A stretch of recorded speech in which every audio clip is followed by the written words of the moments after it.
잠시 전화 연결해서 구체적인 현장 상황과 사례 들어보도록 하겠습니다. 윤선영 한국여성인권진흥원 교육개발본부장 연결돼 있습니다. 안녕하십니까? 네, 안녕하세요. 네, 안녕하십니까? 윤선영입니다. 네, 반갑습니다. 우선 여성폭력 피해자 지원 기관들은 보통 어떤 업무를 맡고 있는지 이 부분이 궁금합니다. 직접 가해자를 대면하거나 하는 일도 있는 겁니까? 네, 여성폭력 피해자 지원 기관으로는요. 여성긴급전화 1366, 상담소, 해바라기 센터, 보호시설, 자활지원센터 등 전국에 약 700여 기관이 있습니다. 이들 기관에서는 가정폭력, 성폭력, 성매매, 교제폭력, 스토킹, 디지털 성범죄 등 피해자에게 상담, 의료, 법률 보호, 숙식 등 지원 서비스를 제공하고 있습니다. 이러한 지원 서비스를 통해서 폭력 피해자가 어려움에 처할 때 신속히 도움을 받을 수 있도록 하고 있습니다. 두 번째 질문 관련해서는 여성폭력 피해자 지원기관 종사자분들께서는 업무의 특성상 가해자들을 직접 대면하는 경우가 종종 발생하기도 하는데요. 예를 들자면 피해자 법률 지원 동행 시에 가해자와 법정에서 대면하는 상황이 발생하는 경우가 종종 있습니다. 네, 그래서 저희가 앞서 조사된 내용을 좀 살펴봤는데요. 여성폭력 피해자 지원기관에서 일하시는 분들 4명 중 3분가량이 만성 스트레스 반응을 겪고 있다고 합니다. 구체적으로 어떤 사례가 있는지 궁금합니다. 네, 폭력 피해를 입은 피해자를 지원하는 과정에서 종사자들 분들께서는 직간접적 폭력 노출에 따른 2차적인 외상 스트레스를 경험하게 됩니다.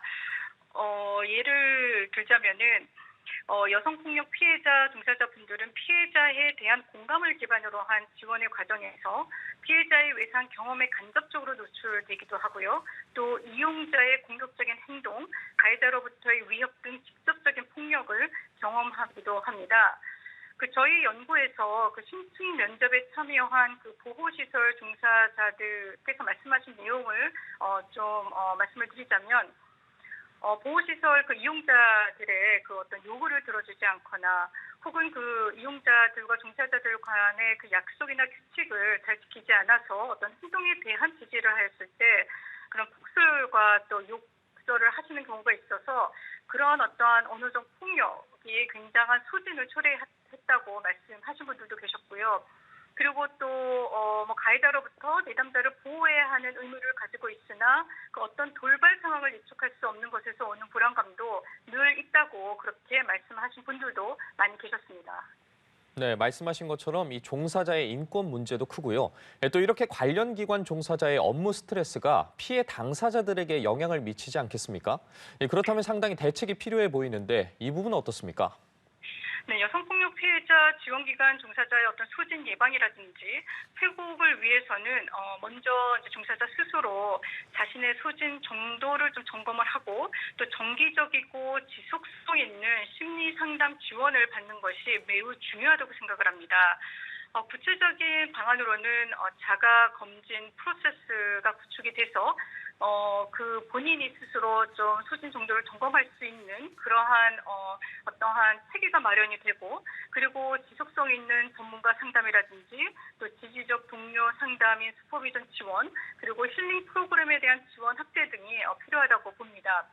그렇지만 이 소진이라는 것이 어떤 개인 차원뿐만 아니라 조직 환경적 요인의 영향도 고려되어야 되기 때문에 조직적 차원의 개입, 즉 조직 역량을 강화한다든지 업무량을 조정을 하고 인력을 보강한다든지 또 급여 체계 개선 등도 함께 이루어져야 할 것으로 생각이 됩니다.